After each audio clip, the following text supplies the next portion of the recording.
Falar agora sobre Dorival Júnior a caminho da seleção brasileira.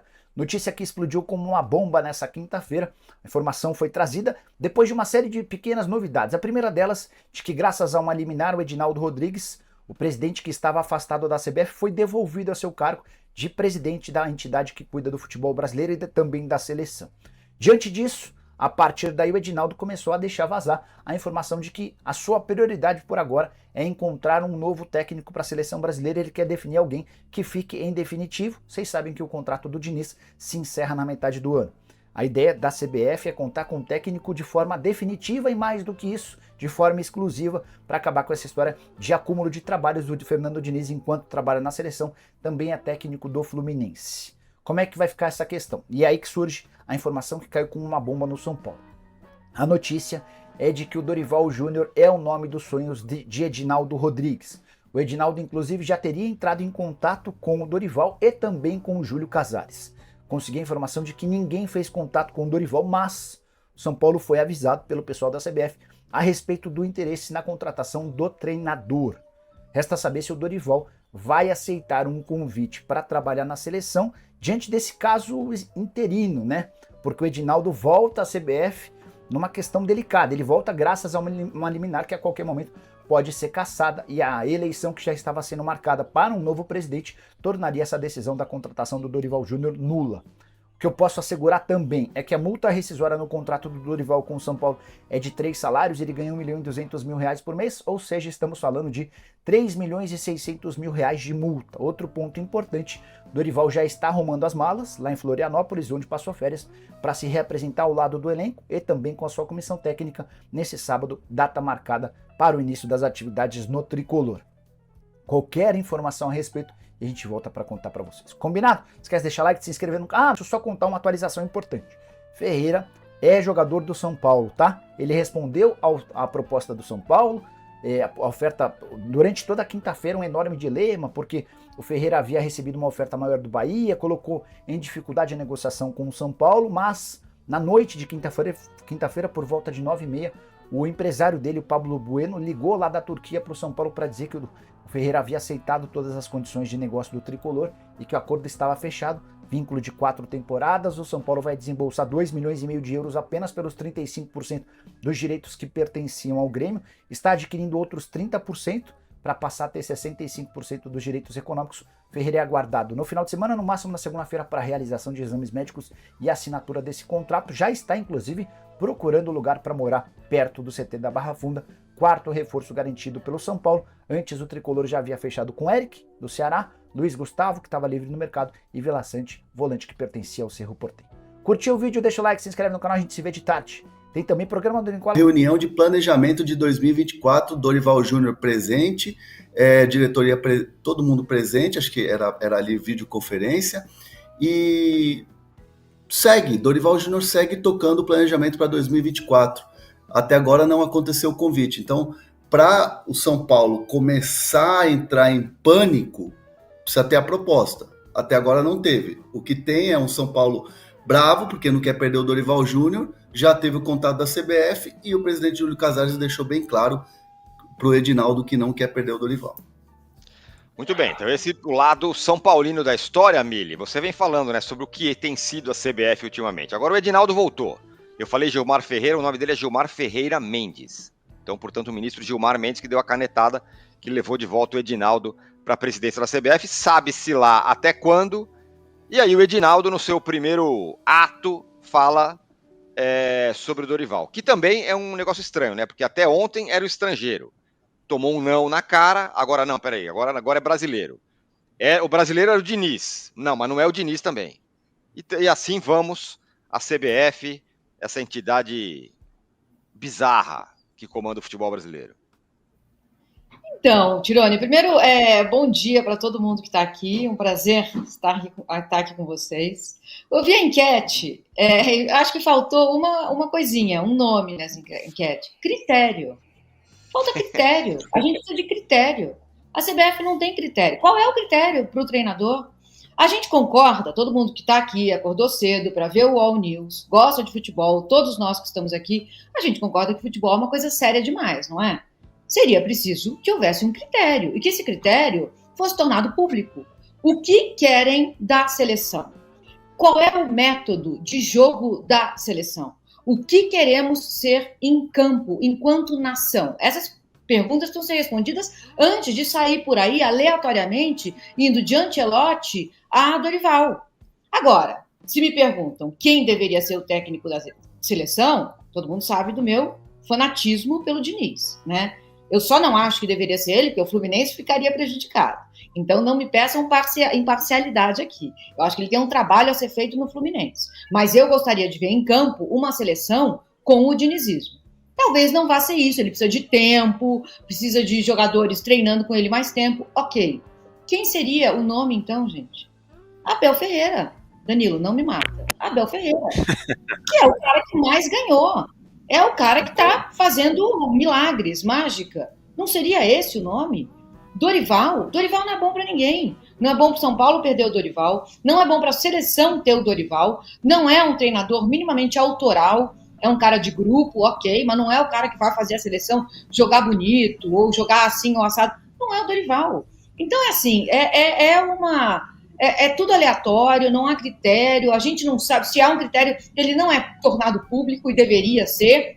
Seleção é coisa muito importante. E aí tem toda essa bagunça, né? É o TJ do Rio que afasta o Edinaldo, e aí o Gilmar Mendes, que eu li aqui na coluna do PVC, que tem negócios com a CBF, que traz o Edinaldo de volta. Então é tudo uma bagunça. O negócio da CBF não é o futebol. O negócio da CBF é manter o mesmo grupo de homens com poder e riqueza. Esse é o negócio da CBF.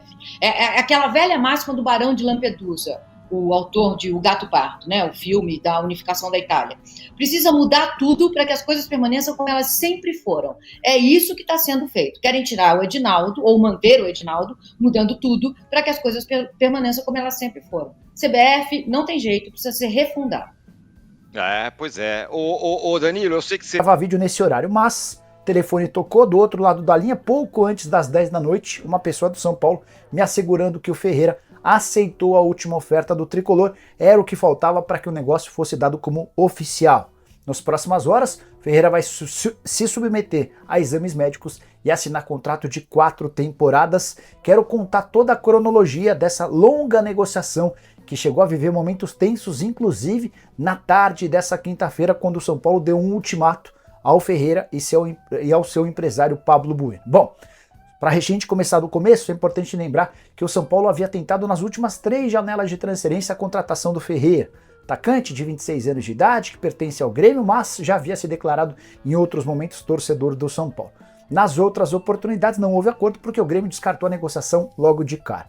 Na virada desse ano a coisa mudou, até porque o Ferreira ia para o último ano de vínculo no Grêmio e já havia deixado bem claro que não renovaria seu contrato. Ou seja, ou o Grêmio vendia o jogador agora ou perderia de graça. Para piorar, o Ferreira passou a ter direito a um salário de R$700 mil por mês nessa temporada, o que aumentou a pressão para que o Grêmio o negociasse.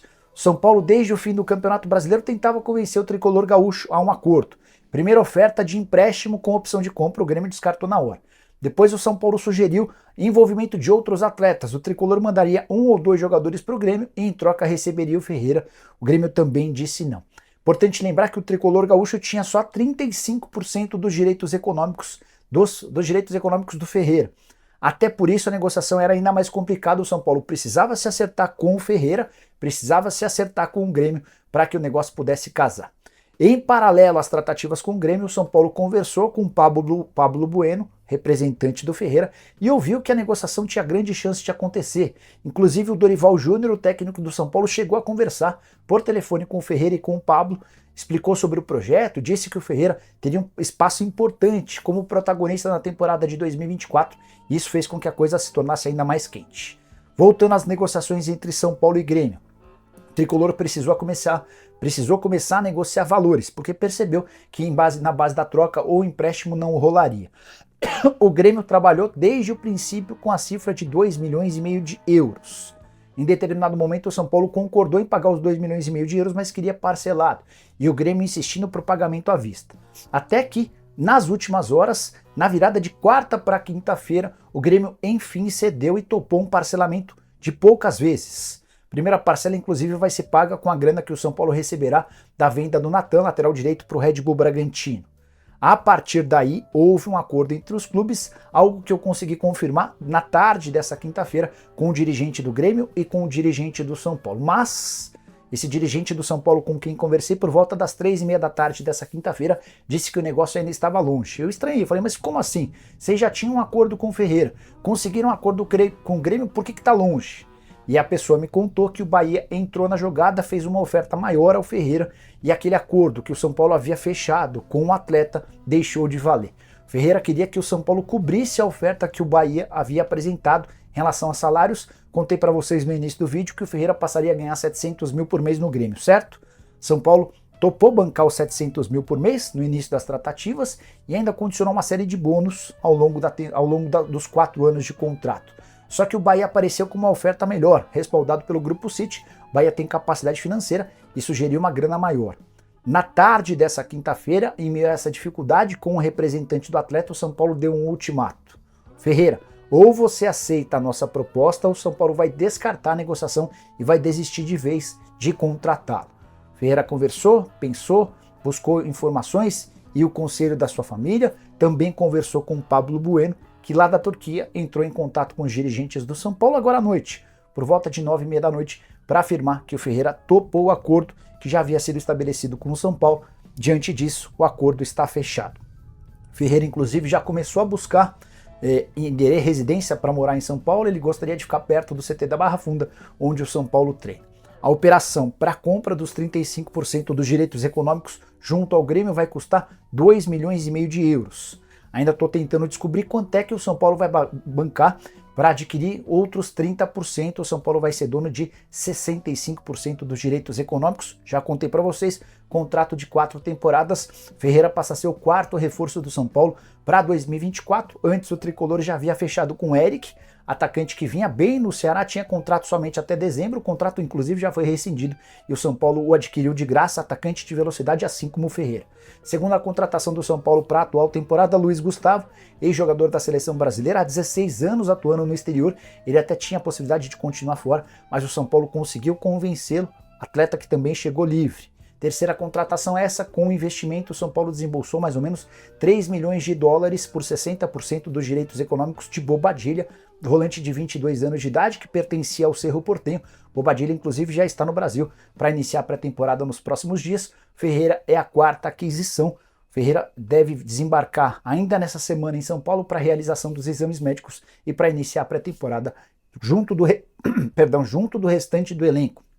Ferreira conversou com o Dorival Júnior e nos últimos dias também conversou com o Rafinha. O lateral direito e capitão do São Paulo entrou em contato para dizer que ele seria muito bem recebido, que seria uma peça importante, e o São Paulo sentia falta de jogadores de velocidade, até por isso o papel dele seria de protagonista no tricolor paulista. Diante desse cenário, dá para afirmar que o São Paulo já tem 4 reforços garantidos, agora vai buscar com calma um lateral esquerdo e um atacante reserva para o Caleri. Não há pressa nessas negociações e o São Paulo só vai entrar nessas tratativas se conseguir arranjar jogadores importantes, mas que não custem muito. O São Paulo não está disposto a colocar muito dinheiro, nem no lateral esquerdo, que vai substituir o Caio Paulista, novo jogador do Palmeiras, nem no reserva do Caleri, essa posição que era ocupada pelo Erisson na temporada passada. O Erisson foi devolvido ao Botafogo. Espero que você tenha curtido o vídeo, em caráter de urgência, para trazer